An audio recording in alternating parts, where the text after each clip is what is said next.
everybody. My name is Megan Pritchett, and I am a proud Cohort 6 representative from the Career Counseling Specialization and in the Sac State Counseling Program.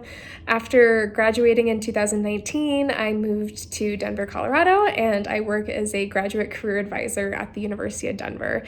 So I had been at my job for about 6 months when COVID hit, so I've been mostly working remotely for the last year, which has been an experience, but it's been really good and built some skills up for all of us. But a few pieces of advice I would give for anyone currently in the program or considering the program is first to just try a lot of different internships or practicums or field study placements while you are in the program.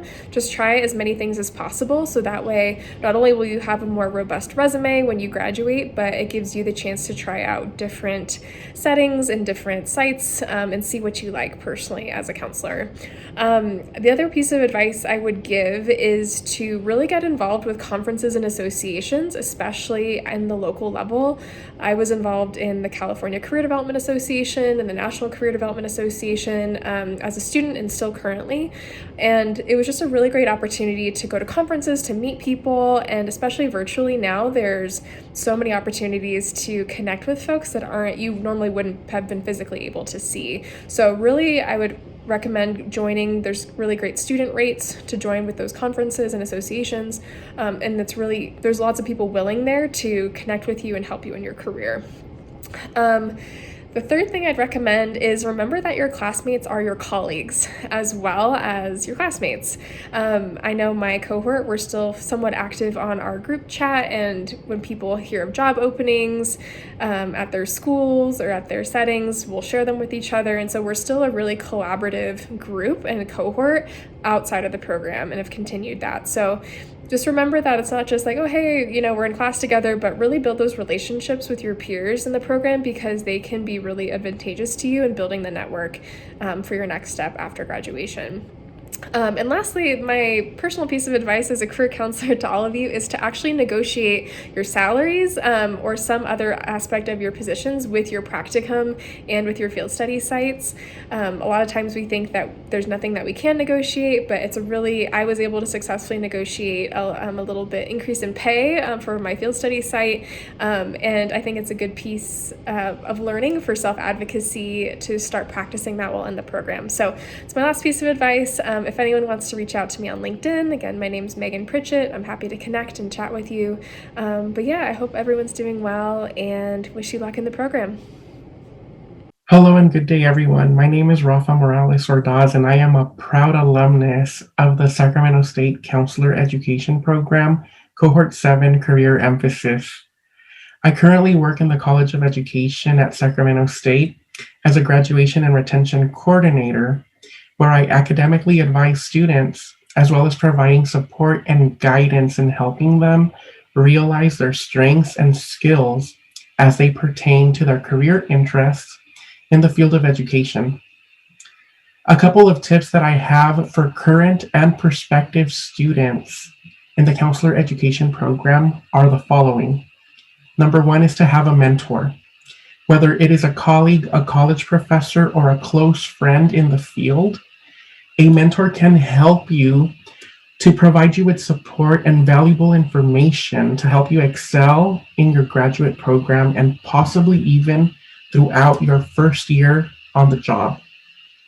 You may also seek a mentor for tips and consultation. Tip number 2 is to take care of your mental health. I always say that you can't help others if you can't help yourself first. Maintaining a good mental hygiene is important to excel as students and as working professionals. If it is neglected, a student may begin to lose interest in their coursework, and a professional may become impaired to do their job ethically and effectively.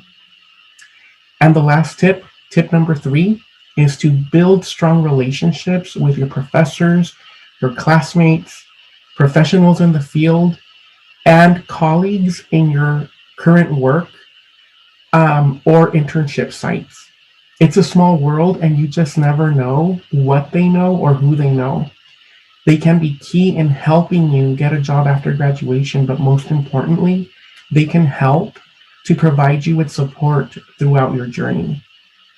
I hope this was helpful. Once again, my name is Rafa Morales Ordaz, and I wish every single one of you the very best. Hi, my name is Amanda Bloskowski. I'm a Sac State alumni, and I am from Cohort 7 in the MCFC specialization. So I'm going to give you guys a little Alumni Spotlight video to kind of highlight my experience in the program and also how it has led me to where I'm at today. So going into the program, I did not know what to expect, as many of you who are in the program can probably attest to and say the same. So going in, they kind of tell you your life is going to change a little bit, your perception, your relationships, how you view things, and they're right. But as far as like me the day walking in to me the day walking out is totally different, and I am thrilled at the progress and who I have become and the woman that I walked out. Walking in, I was completely brokenhearted and I was scared, and I was so thankful for having a program that accepted me, that the people that were there, the professors, I was able to build relationships as far as like building my group and who I can go to. And it's also been extremely helpful for outside of being in the program and now being in a career that I can lean on some others and be like, hey, I have some, like, can you help me? So building relationships is extremely important. Another big thing that I can tell you is to be vulnerable and kind of like not be scared to like bring your stuff. And we ask our clients to be vulnerable. So why aren't we trying this out? Because we're going to expect it down the road. So we need to practice it now. I shed my many tears in the program. All of my cohort members can be like, yes. But we all did. We all shared our stuff, and that created this beautiful environment where we all felt comfortable with each other. So that's a big thing that I can offer you, is be vulnerable. Another thing is take some risks. Try it out because you might grow. In my group counseling class, group processing, you have to lead a group. And I had it with Dr. Rivas, and she asked anybody like, who wants to do a psychodrama? This is really awesome. It's cool, but it's might be a little scary. And so I'm like, I will. I'm that bold person that like is a go-getter. So I was like, let's do it. And it turned out to be like the coolest experience I've ever experienced. And it's, we brought in somebody's real life situation, kind of did it so it's not so deep, but we were all able to kind of like play it out, and it was so moving. So build relationships, be vulnerable, take some risks. So also another thing is when you're building these relationships with other people, and also when you go to choose your field site later on in the program, that can lead you to jobs. And it led me to mine. So I entered the field site. When I was in there, we went to a field site fair, and I walked around. I had an idea like, oh yeah, I'm going to go to this one and this one because it's a little bit convenient for me, like close by. I like it. Sounds right.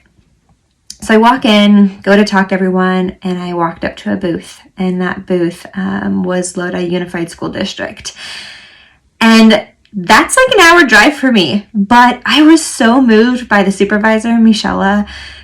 It was like, this is awesome. I connected with her instantly, and the other person that was with her is also on the team. Her name is Jessica, and she explained like she was a Sac State alumni as well, and she was like, I got to like bring my passion and now I use it.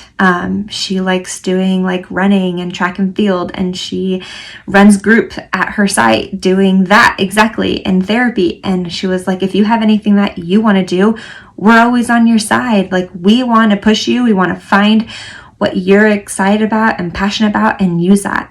And so I was like, wow, this is awesome. So I shared like, I am super into body positivity, and like self-worth and all of that. And they're like, we got you. We will use that, and we can see where we go with it. And so I was like, okay. In the back of my mind, I was like, that's an hour drive. Like, that's gonna be tough. Like, trying to do a job on top of it, going to school and all of that. But I was like, I walked around a little bit later, and then at the end, I stayed till the very end, and I started talking with her again. And I was like, I think this is it. Like, I think this is awesome. Like, this is going to be a great experience, and I'm going to try it out. So I ended up going there and having my internship there, and it was the best experience that I've ever had. My supervisor is amazing, and she has helped form who I am today and the clinician I am. And I think that's also very important, is your supervisor. Your supervisor is a big part of who you are. You hear them in your head. Like, I hear her all the time, like, Amanda. And she always told me, like, if you're ready, girl, like, buckle in for this roller coaster ride. We got you. We're going to carry you and, help you grow. And boy, did she do that. So I had my whole year there. It got interrupted by COVID a little bit. So in March, we were on our spring break, and she was like, hey, if you trust me, like, I got you. We're going to figure this out. And she did. She had me, figured it out. I graduated, and I was like, you know what? I'm probably not going to get a job, because of COVID. We didn't know where we were at or what we were doing. And I got a phone call and about July, and she's like, hey, Amanda, how's your resume look? And I was like, I'm not. And she was like, well, why don't you just try and brush it up, because I want you to come work for us. And I was like, okay. So built up my resume and sent it in, got an interviewed with them, and they offered me the position, and here I am. I've been working since October, after it took a little bit for my BBS stuff to go through. Got all done. I got hired in October, and it's been great. So my field site led me to where I'm at today in my career, all because of Sac State. So I'm so thrilled, and to get this opportunity has been amazing, and I love it. So yeah, that's kind of a little bit about me and where I kind of went to. Also, if you're still hanging on there and watching, and you are in the program currently, I will be at the virtual site fair on March 19th with Michelle, that supervisor for Lodi Unified School District. We will be in the first set from 10 to 10:50. You can pop into our Zoom link, and we will be there, and you can ask me any questions you would like. If you have more further questions, I'll be there kind of hanging on and telling you a little bit about our site, what you can expect, or even if you have questions about anything, I'll be there. So I also plan to, I've talked with Dr. Rivas a little bit about helping with BBS paperwork, because that has been very challenging. So look out for that in the future, as far as some advice and helpful and possible virtual workshop.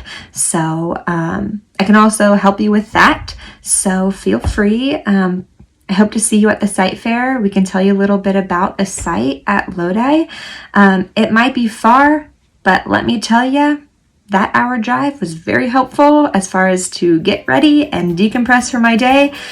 And yeah, come see us. Look forward to seeing you. Bye.